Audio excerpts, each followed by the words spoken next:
Hi. So, lot of activities in the geopolitical sphere can be appreciated in past 1 week, and the biggest thing in the chain of events, what I can appreciate is the decline of geopolitical positioning of United States.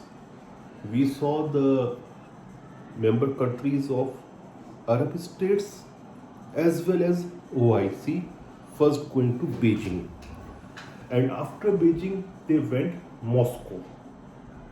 So what I am seeing that the geopolitical and diplomatic influence of the United States of America is on a continuous and rapid decline. And what we saw, a temporary pause or temporary ceasefire between Israel and Palestine, Israel and Gaza, is, I think, directly related to these diplomatic efforts. And it's a challenge for Biden White House how to maintain it, how to manage it. Then we also saw the BRICS virtual meeting. So what I am seeing that the global south has started taking geopolitical affairs in their own hands. Prior to this used to be the game of United States and Western capitals. This shows that things are changing, and as per my analysis, things are not going to stop or halt here. By the end of next year, that is by the end of 2024, things in the Western theater are also going to change. That is vis-a-vis Ukraine-Russia war. Ukraine has been thrown under the train by its so-called, I'm using the word very carefully, so-called Western partners, because they have already ditched Ukraine. And I talked with you in one of my previous episode about Time magazine, which is very much connected, deeply connected to the deep state of United States. That now uh, how they are posing and showing Zelensky, the same Zelensky to whom just previous year they described as the man of the year. So once the front on Ukraine will collapse, and it will collapse badly, and Ukraine have to come to terms of Russia, because within 1 month or 2 months you will see a winter aggression by Russian troops, winter offensive, because the spring counter offensive of the West, I am using the word very carefully, of the West, because I don't think that Ukraine has any capacity or capability. Whatever it was doing vis-a-vis this war was due to West and its support. So that front and that counter offensive of spring has failed and failed miserably. And now Ukraine is on the receiving side.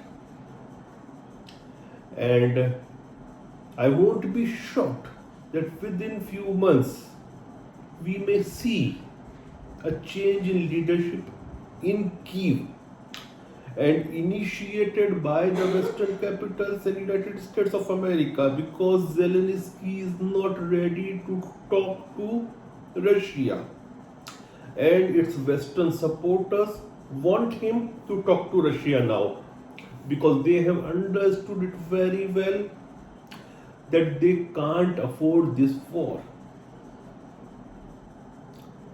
Call it anything. Russian economy is basically food surplus as well as energy surplus economy. And its economy has grown. And that too when it is doing most of its business with the global south.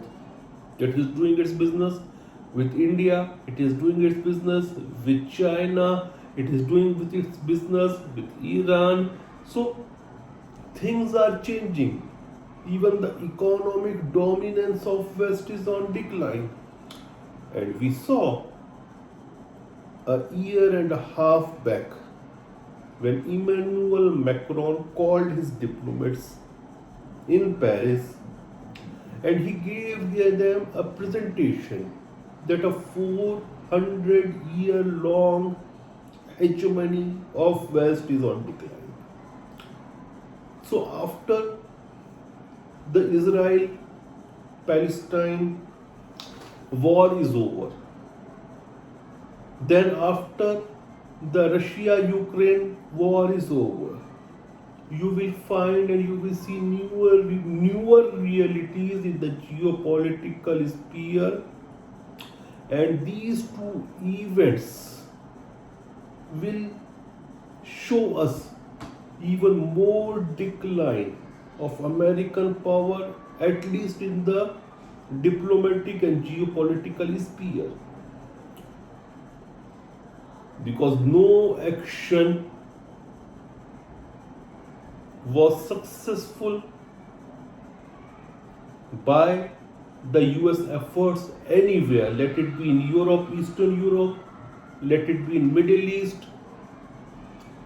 Plus, they are also trying to calm the Cold War with Chinese. I don't know what is the real state of economy in America. Are they able to support all these conflicts together? Joe Biden said, for God's sake, we are United States. But these are rhetoric.